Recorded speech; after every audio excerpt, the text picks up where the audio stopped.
Selamat siang semuanya. Tentu terima kasih untuk Bapak Ibu yang sudah gabung. Tentunya saya ucapkan selamat datang Traders dan Nexian. Kali ini kita akan membahas tentang live analisis seputar NFT ya, dan ini kita akan membahas dari seputar gold, kemudian USD Jepang Yen, oil, dan sebagainya dari DXY juga. Jadi, untuk Bapak Ibu yang ingin mendapatkan konten seputar NFT di malam hari ini seperti apa, langsung saja di-follow Maxco-nya dan tentunya di-subscribe juga dan langsung share ke teman-teman semua agar bisa mendapatkan outlook yang sama untuk malam hari ini. Oke, narasumber kali ini kita tetap seperti biasa dengan Pak Adam Ibrahim Aji yang akan menjelaskan dari sisi fundamental dan juga technical view yang dimana akan membantu bagaimana sih untuk kita bisa memahami seputar NFT di malam ini. Oke, langsung saya sambut narasumber kita Pak Adam. Oke, baik, kita langsung saja atau saya serahkan ke Pak Adam ya. Silakan Pak Adam. Baik, terima kasih Pak Aldo. Mungkin saya akan langsung coba share screen terlebih dahulu ya mengenai event yang mungkin bisa memicu volatilitas di per malam hari ini ya, khususnya di jam 7.30 waktu Indonesia Barat.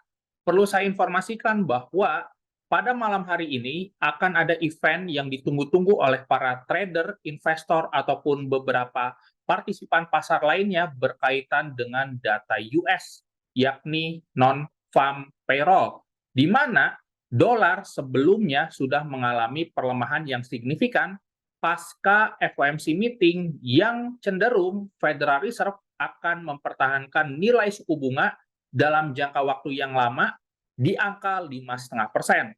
Ada kemungkinan data di malam hari ini bisa memperkuat sentimen bearish terhadap dolar kalau non-farm payroll-nya itu bergerak turun. Kenapa? Karena kembali lagi bahwa topik utama pada yang ada di pasar pada saat ini berkaitan dengan inflasi, dan salah satu data yang memberikan kontribusi terhadap inflasi adalah pasar tenaga kerja.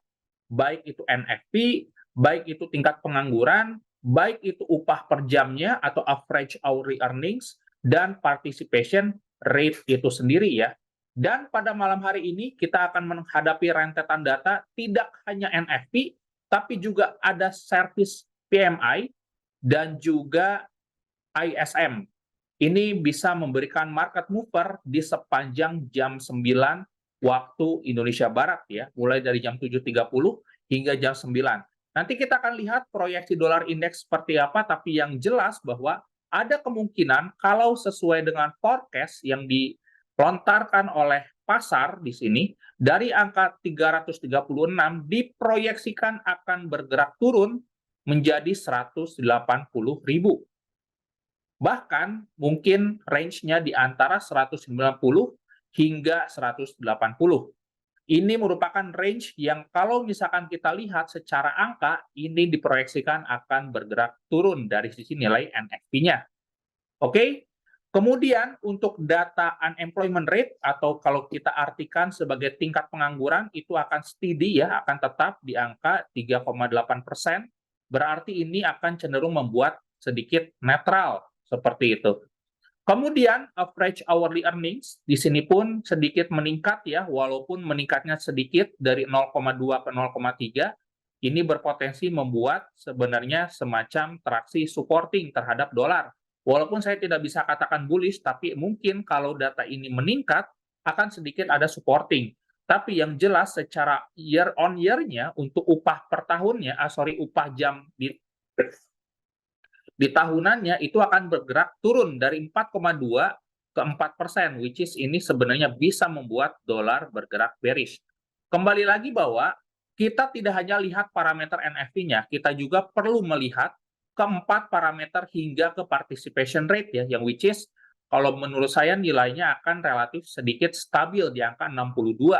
Dan kalau misalkan kita lihat secara overall, ini akan membuat dolar bergerak bearish. Kenapa? Karena kita lihat bahwa non-farm payroll-nya itu cenderung bergerak turun dari 300.000 ke 180 hingga ke 190. Dan kalau misalkan menurut pandangan saya, kalau kalau NFP ini bergerak turun, dolar mungkin akan bisa melemah hingga ke minggu depan. karena hal tersebut sudah didorong oleh sentimen FOMC yang cenderung mempertahankan suku bunga di angka 5,5% sepanjang satu kuartal ke depan, atau misalkan sampai tanda-tanda inflasinya kembali mulai sedikit mereda, seperti itu. Dan kalau misalkan kita lihat ya secara headline, yang menyebabkan dolar itu bergerak turun adalah US 10-year atau 10Y di sini, atau Treasury yield, itu turun di bawah 5%. Dan ini yang menyebabkan dolar tertekan ke arah bearish movement dengan cukup decisif ya. Mungkin kita akan lihat terlebih dahulu dari sisi US 10-year sebelum ke dolar index, karena kembali lagi bahwa US 10-year ataupun Treasury ini merupakan sebuah parameter untuk mengukur apakah Federal Reserve akan kembali menaikkan suku bunga atau tidak. Dan kalau misalkan kita lihat event FOMC kemarin, itu di angka sekitar 4,9, tapi ditutup dengan cukup solid ya, bahkan menembus level 4,8, dan ini mengisyaratkan bahwa mungkin suku bunga Fed akan dipertahankan dalam jangka waktu yang lama di angka 5,5%, atau bahkan di tahun depan, di kuartal pertama, bisa Fed melakukan yang namanya rate cut ya, tapi itu pun akan tergantung dari nilai inflasi yang ada di Amerika. Dan kalau misalkan kita lihat mengacu terhadap dolar indeks, kita tahu bahwa dolar indeks ini di sepanjang bulan Oktober itu relatif bergerak sideways ya. Jadi yang selama bulan Oktober ini saya tandai dengan garis vertikal berwarna biru muda. Kita bisa lihat bahwa range-nya itu di angka 105.500 hingga 107 tepat ya. Dan ada kemungkinan kalau misalkan NFP-nya menunjukkan adanya perlemahan atau penurunan, dolar indeks bisa revisit kembali ke 105.500. Kalau misalkan tembus, mungkin bisa trending ke jangka panjang ke angka 104. Karena kita tahu bahwa di kuartal keempat, erat kaitannya dengan yang namanya window dressing, atau beberapa perusahaan itu melakukan tanda kutip make up terhadap laporan keuangan untuk menarik investor berinvestasi di tahun depan. Makanya ketika bulan Desember ada window dressing, akan diikuti oleh Januari effect. Nah, mereka yang sudah menyimpan cash dalam bentuk dolar, dalam bentuk perbankan, bunga deposito, mereka akan melakukan penjualan terhadap aset cash tersebut dan mulai mendeploy ke beberapa risk aset seperti saham ataupun equity market seperti indeks, seperti itu. Sejalan dengan itu, penguatan dolar yang terjadi sepanjang satu kuartal ke belakang, di kuartal ketiga, semenjak Juli, Agustus, September, dan di bulan Oktober ini cenderung bergerak sideways, karena pasar cenderung menunggu hasil FOMC, mungkin dolar akan cenderung bergerak turun ya, membentuk semacam pattern rally based drop ya. Dan dropnya ini, katalisnya adalah non-farm payroll di minggu ini.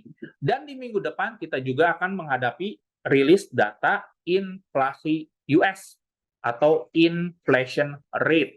Jadi kalau misalkan NFP-nya bergerak turun pada malam hari ini, ditambah lagi nanti minggu depan ada inflasinya bergerak turun atau stagnan lah seperti itu, dolar akan bergerak turun dengan cukup panjang waktunya. Kenapa? Karena pergerakan yang naik yang sudah terdevelop sebelumnya, yang mana Fed akan terus menaikkan suku bunga, statement FOMC di minggu lalu yang membuat cenderung Fed akan mempertahankan suku bunga, dalam jangka waktu yang panjang itu bisa membuat dolar bergerak turun dengan catatan harus menembus level 105.500. Katalisnya apa? Tentu ada di hari ini, yakni non-farm payroll, seperti itu. Oke, mungkin sudah cukup jelas ya outlook dolar indeks seperti apa dalam jangka panjangnya, dan kita kalau misalkan iseng nih ya ke time frame yang jauh lebih kecil, secara teknikal pun ini merupakan sebuah potensi bergerak turun ya.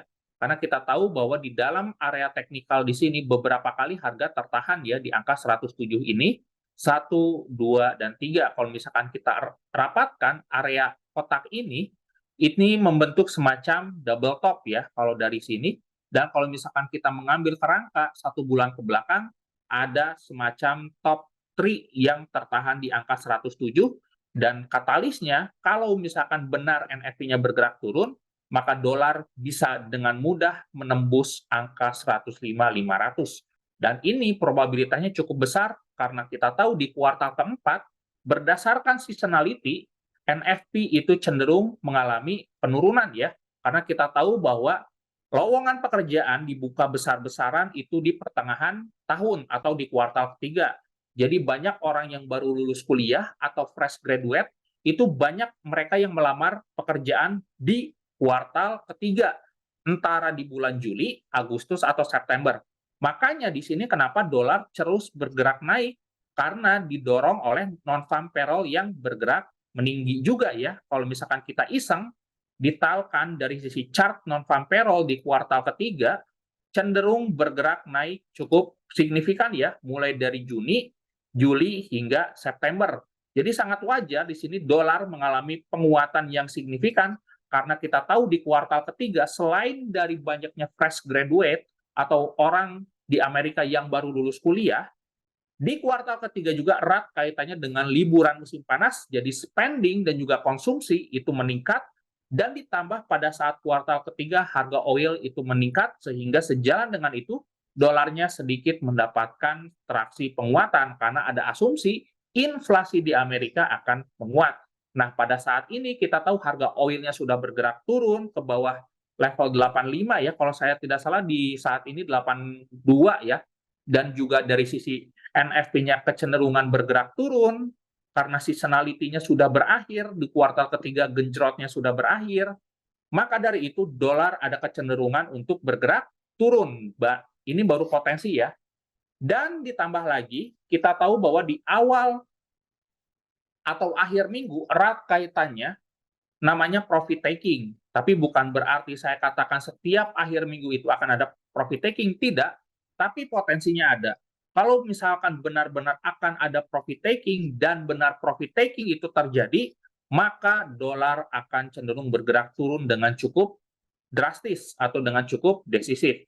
Jadi bagi rekan-rekan yang berasumsi pada saat ini euro akan turun, pound sterling akan turun, wait and see saja, karena itu pun perlu katalis data yang menunjukkan adanya penguatan dari NFP di atas 300.000, baru dolar bisa menguat.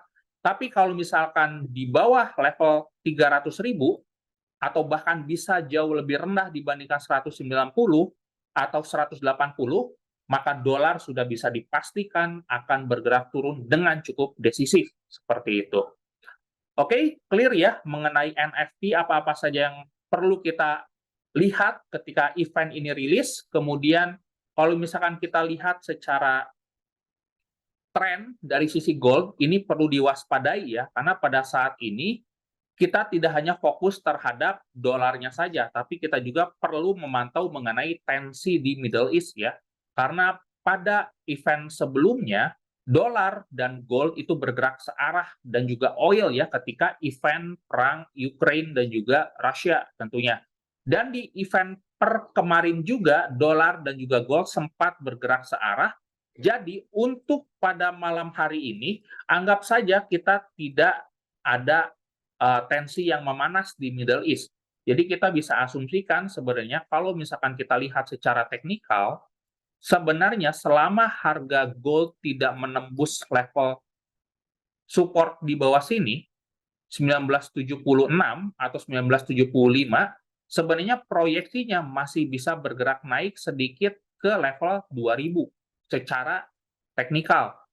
Tapi kembali lagi, waspadai aksi profit taking terhadap gold, karena gold ini merupakan instrumen yang unik, terkadang bisa kolerasi dengan dolar, bisa juga bergerak berlawanan, bisa searah, bisa berlawanan. Yang bisa menjawab pergerakan gold searah dengan dolar itu adalah satu-satunya jawaban adalah berkaitan dengan tensi Middle East atau Timur Tengah yang memanas, seperti itu. Kalau misalkan kita lihat ya, range gold ini cukup besar, antara 75 hingga 2000 ya.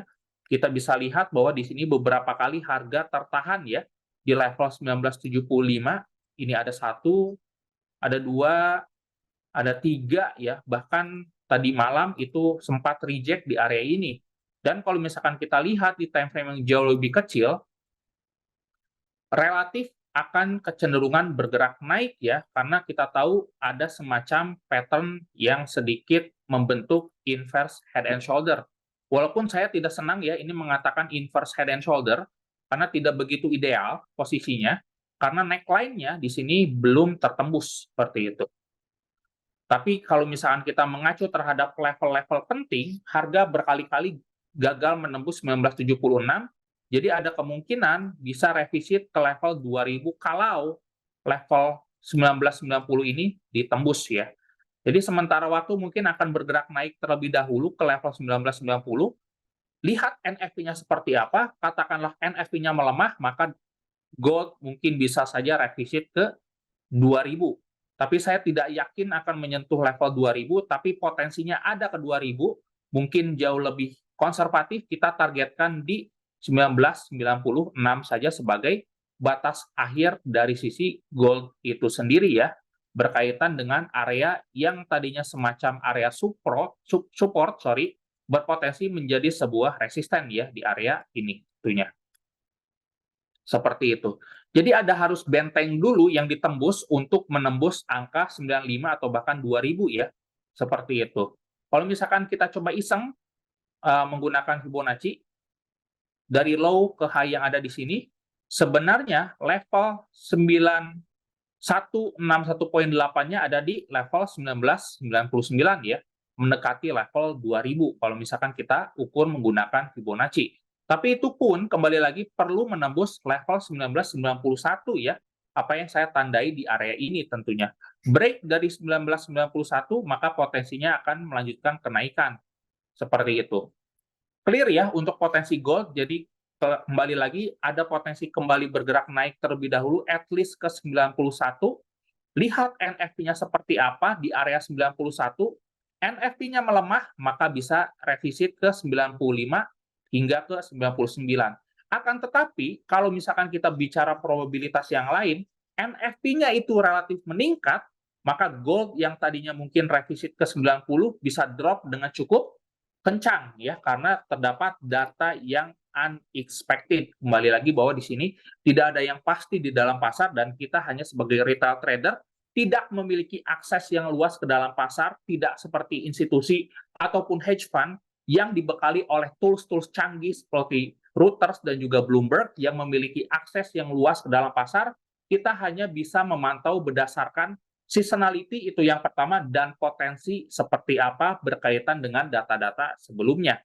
Yang mana kita tahu bahwa di hari kemarin Kamis, initial jobless claim itu meningkat dari 212 ke 217, dan ada indikasi NFP-nya itu cenderung menurun ya, karena klaim penganggurannya itu relatif meningkat di bulan Oktober ini ya, dari 211 ke 217. Klaim pengangguran yang meningkat berarti tingkat partisipasi orang yang mendapatkan pekerjaan atau orang yang tadinya menganggur menjadi bekerja itu relatif sedikit, dan itu berpotensi untuk membuat NFP-nya bergerak turun. Dan kalau benar-benar itu terjadi, maka dolar ada potensi melemah dan gold ada potensi meningkat. Seperti itu. Oke, clear ya mengenai gold. Jadi kembali lagi saya tekankan masih cenderung data dependent, tapi secara short term akan potensi revisit ke 90 terlebih dahulu. Lihat di level 90 seperti apa reaksi pasar ketika menanggapi NFP. Datanya jelek bisa berpotensi naik ke 95 hingga 2000. Tapi kalau misalkan ada kejutan dari sisi NFP-nya bagus, maka gold bisa kembali bergerak turun at least ke 80 atau bahkan bisa jauh lebih dalam lagi, seperti itu. Oke, dan yang terakhir mungkin kita akan bahas mengenai USD JPY sebelum ke request dari rekan-rekan ya. Jadi kalau misalkan ada yang mau ditanyakan, baik via Zoom, baik via YouTube, ataupun lewat aplikasi Maxpost, silahkan, tidak usah ragu-ragu dan tidak usah malu-malu, karena di sini kita akan mencoba mengembangkan habit yang positif dengan rekan-rekan bertanya. Rekan-rekan itu seolah-olah memiliki asumsi dan itu akan bermanfaat untuk rekan-rekan dan audiens yang hadir pada siang hari ini ya, seperti itu. Oke, kita akan lihat dan bahas mengenai USD JPY karena kita tahu bahwa USD JPY itu melemah cukup signifikan ya akibat adanya aktivitas carry trade. Rekan-rekan boleh cari ya apa yang disebut dengan carry trade. Jadi carry trade itu adalah melakukan trading atau investment strategi yang menggunakan perbedaan interest rate atau perbedaan suku bunga. Kita tahu bahwa suku bunga Amerika itu di angka 5,5% dan suku bunga Jepang itu negatif 0,1%. Jadi sangat wajar di sini USD JPY melemah dengan cukup drastis ya di sepanjang awal 2022 tentunya. Dan hal ini disebabkan karena perbedaan suku bunga yang mencolok dan perbedaan kebijakan moneter dari Fed dan juga BOJ yang mencolok sehingga USD JPY terkena yang namanya carry trade ya atau trading dengan memanfaatkan perbedaan selisih suku bunga seperti itu. Oke, mungkin sudah tahu ya logik di balik USD JPY ini melemah dengan cukup drastis akibat adanya carry trade atau perbedaan kebijakan dan perbedaan suku bunga dari kedua negara. Kita kalau misalkan mengacu terhadap USD JPY, pada saat ini sebenarnya secara price itu di atas 150 ya. Mungkin saya akan coba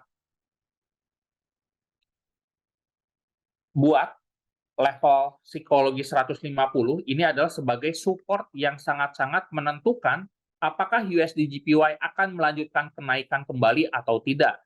Karena secara trend dan secara price action dan secara teknikal juga ini masih bergerak uptrend dan USD JPY terus membentuk high yang jauh lebih tinggi. Di harga 150 ini, harga tertahan dan membentuk semacam bullish candle yang relatif signifikan. Akan tetapi waspadai potensi perlemahan dolar yang akan terjadi pada malam hari ini. Kalau misalkan Anda berasumsi USD JPY akan bergerak turun, harus break dari 150, retest barulah mungkin USD JPY akan bergerak turun. Tapi selama tidak mampu menembus 150, USD JPY itu ada potensi bergerak naik ya. Kalau misalkan kita ukur menggunakan Fibonacci dari high ke low yang ada di sini, secara tren kalau misalkan ekstensi naiknya masih utuh, at least bisa mengincar angka level 153.500 ya, bertepatan dengan level Fibonacci 1,618. Kalau misalkan hal ini terjadi, reject kemudian dolarnya menguat karena NFP, bukan tidak mungkin dalam 1 minggu ke depan USD JPY akan revisit ke level 153 sekian seperti itu. Oke, itu saja mungkin untuk outlook pada siang hari ini. Kita sudah membahas dolar index, kita juga sudah membahas mengenai US Treasury yield, kemudian kita juga sudah membahas mengenai gold, dan juga kita sudah membahas mengenai USD JPY. Mungkin saya akan serahkan dulu ke Aldo. Oke, thank you Pak Adam untuk waktunya ya. Dan tadi Pak Adam sedikit saya bahas, mungkin ini sudah lengkap sekali ya, di mana kalau misalnya kita melihat dari sisi emas diproyeksikan ataupun dilihat pandangan Pak Adam, ini akan berpotensi menguat ke 1990. Dan jika 1990 ini ditembus ataupun 1991 ini ditembus, maka ada peluang kembali untuk ke area 2000.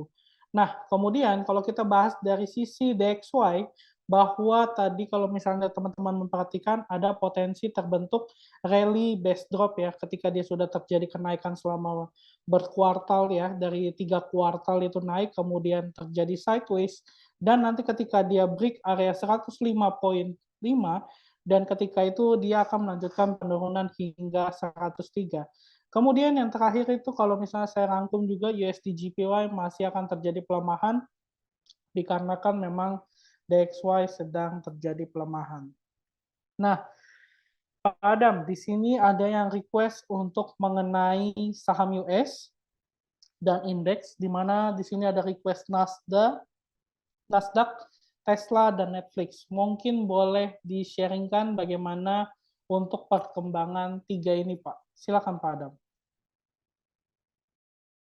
Baik, terima kasih pertanyaannya ya cukup bagus karena pada saat ini Medsos sudah listing ya dari sisi watchlist-nya untuk saham Tesla dan juga Netflix. Jadi rekan-rekan yang memiliki proyeksi bahwa ke depannya green energy itu akan dikedepankan, maka sektor electric vehicle itu akan diuntungkan karena bebas emisi karbon tentunya seperti itu.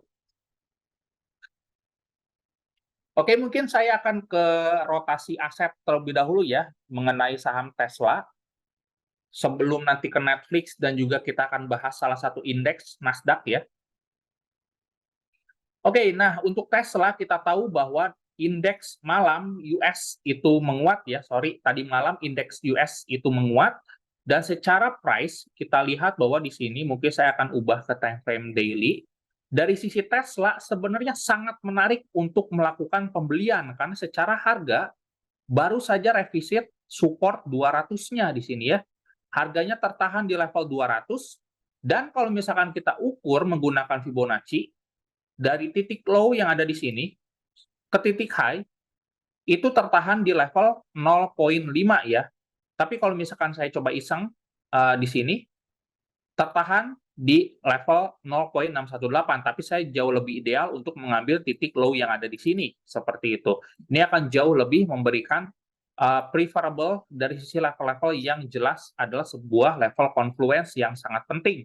Selain dari level 200 yang tertahan, ditambah lagi tertahan di level angka Fibonacci golden ratio 0,5, secara tren ini masih cenderung bergerak naik ya.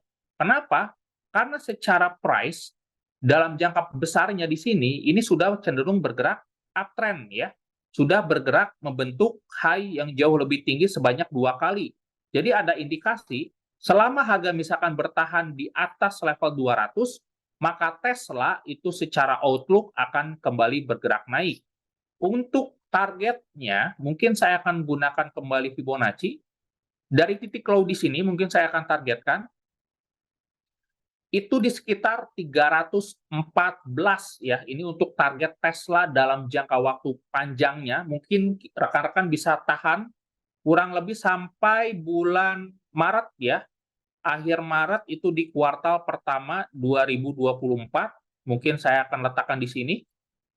Di semenjak pada saat ini hingga ke bulan Maret ada potensi 1 kuartal ke depan atau 2 kuartal, dari kuartal keempat 2023 hingga kuartal pertama 2024, potensi Tesla ini ada kecenderungan untuk menguat ya, apalagi kita tahu bahwa sangat-sangat menarik untuk kita melihat bahwa titik tertinggi yang sebelumnya itu berada di level 418 ya. 415 di area ini. 412. Nah, ada kemungkinan bahwa harga pada saat ini itu relatif diskon 50% dibandingkan dengan harga di tahun 2021 bulan November. Jadi untuk proyeksi ke depannya sangat-sangat menarik dan sangat-sangat bijak untuk rekan melakukan pembelian pada saat ini, apalagi di tahun depan erat kaitannya suku bunga akan diturunkan secara perlahan, dan itu bagus untuk equity market khususnya saham dan juga indeks seperti itu. Oke, sudah cukup jelas ya untuk Tesla, jadi ada kemungkinan naik ke level ini kegeser ya? Oke, enggak. Ke level kurang lebih 388 hingga 314 ini target terdekatnya hingga 388. Kemudian untuk Netflix ya. Untuk Netflix sebenarnya untuk bisnis modelnya kalau dibandingkan dengan Tesla jauh lebih menarik Tesla. Kenapa? Karena kita tahu bahwa Tesla itu memiliki 2 bisnis model. Yang pertama itu dari mobil, tentu otomotifnya, dan yang kedua itu dari charging station-nya ya. Kalau misalkan kita lihat di sini, dari sisi bisnis model Tesla, kita menggunakan trading view ya, rekan-rekan bisa scroll ke bagian bawah sini, ada kata finansial lainnya. Rekan-rekan bisa melihat di sini bahwa dari 2 yang dijual oleh Tesla, yang pertama itu hanya otomotif, dan yang kedua adalah energy generation and storage. Ini adalah charging station-nya.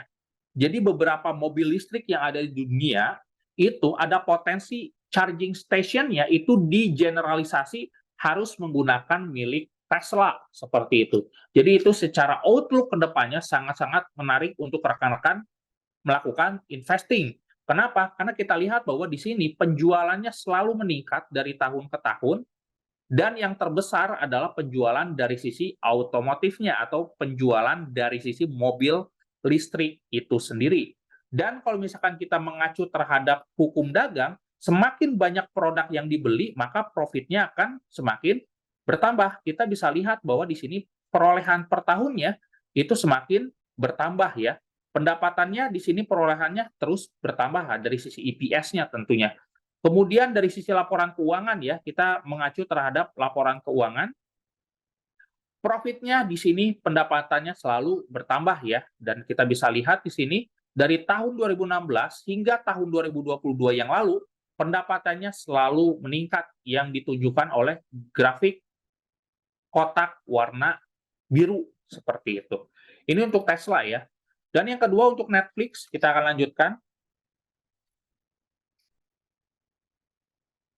Untuk Netflix sebenarnya sama juga seperti Tesla, tapi kalau untuk Netflix, untuk bisnis modelnya itu lebih ke arah subscription dari sisi filmnya saja.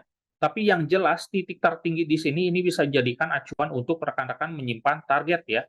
Karena secara harga kita tahu bahwa di bulan Maret 2020 yang lalu ini merupakan pre-pandemic level, dan pada saat ini harga sudah berada di atas pre-pandemic level ya sebelum COVID, dan ada potensi kalau misalkan pergerakan ini terekstensi, saya akan tarik dari low ke high, mungkin target medium termnya satu kuartal ke depan itu di angka 576 ya. Mungkin rekan-rekan bisa tahan satu kuartal ke depan atau bahkan 2 kuartal itu hingga bulan Maret akhir ya, di bulan Maret tanggal 28 kurang lebih seperti itu. Dan ini potensi untuk bergerak naik sepanjang 1-2 kuartal ke depan cukup besar, mengingat suku bunga akan dipertahankan dalam jangka waktu yang lama, seperti itu.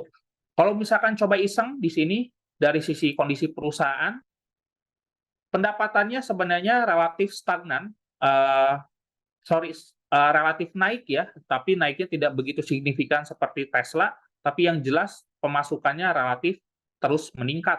Dan kalau misalkan kita lihat di sini pendapatannya, dari mulai yang tadinya mereka hanya international streaming, kemudian domestic streaming, per hari ini itu sebenarnya lebih ke arah streaming dan juga DVD ya. Jadi untuk lebih ke arah subscription itu sendiri. Jadi bisnis modelnya pada saat ini dua, lebih ke arah streaming dan juga DVD tentunya, seperti itu. Oke, mungkin sudah cukup jelas ya, dan yang terakhir mungkin saya akan bahas NAS 100 sebelum diserahkan kembali ke Pak Aldo ya. Kita akan lihat terlebih dahulu dari sisi Nasdaq ya. Dari sisi Nasdaq sebenarnya secara price ini relatif ada potensi membentuk bullish flag ya, dengan catatan harus menembus level 15.000 terlebih dahulu ya. Break dari trendline ini, retest ke level 15.000 mungkin akan ada pergerakan ekstensi naik ya. Karena secara tren jangka panjang kita bisa lihat bahwa di sini merupakan ada pergerakan impuls yang cukup besar di sini. Dan ini merupakan flag-nya. Jadi kalau misalkan ini terekstensi, saya akan tarik copy paste secara ekstensi bisa ke 18.200, tapi ini tentunya tidak bisa dikejar dalam waktu kurun 1-2 bulan, mungkin butuh berkuartal-kuartal untuk revisit 18.000 sekian ini. Tapi yang jelas bahwa dengan potensi suku bunga yang akan dipertahankan dalam jangka waktu yang lama, kemudian juga kita tahu bahwa di bulan Desember, Januari di kuartal pertama erat kaitannya dengan Januari effect, ada kemungkinan indeks dan juga saham itu bergerak secara bullish karena dolarnya ada kecenderungan bergerak turun seperti itu. Mungkin itu saja. Saya serahkan kembali ke Aldo, barangkali ada yang mau request lagi. Oke, thank you Pak Adam. Berarti lengkap semua ya.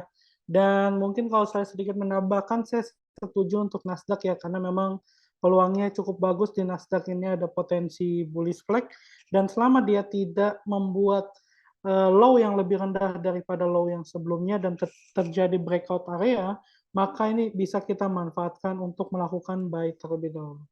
Oke, itu aja dari saya. Mungkin Bapak Ibu ada pertanyaan kembali, dan saya akan cek juga dari YouTube kita juga ya. Jadi Bapak Ibu bisa nonton di YouTube, aplikasi Maxco, kemudian juga bisa dari Zoom, seperti ini nanti Bapak Ibu bisa akses. Saya rasa sudah cukup, dan thank you Pak Adam buat waktunya sudah memberikan mengenai momentum yang akan kita raih nanti malam berkaitan dengan NFP, dan jangan lupa untuk jaga money management dan tetap menggunakan trading plan agar trading kita bisa aman dan bisa berlanjut ke depannya. Oke, jangan lupa untuk Bapak Ibu like dan subscribe channel ini agar Bapak Ibu bisa mendapatkan konten menarik setiap hari Senin dan hari Jumat di jam 2 siang, dan sampai jumpa di kelas selanjutnya. Saya pamit undur diri, dan Pak Adam, kita bertemu lagi minggu depan. Bye-bye. Introducing our new products, Netflix and Tesla. Join us in shaping your financial future. Available now at Mexico. Trade now.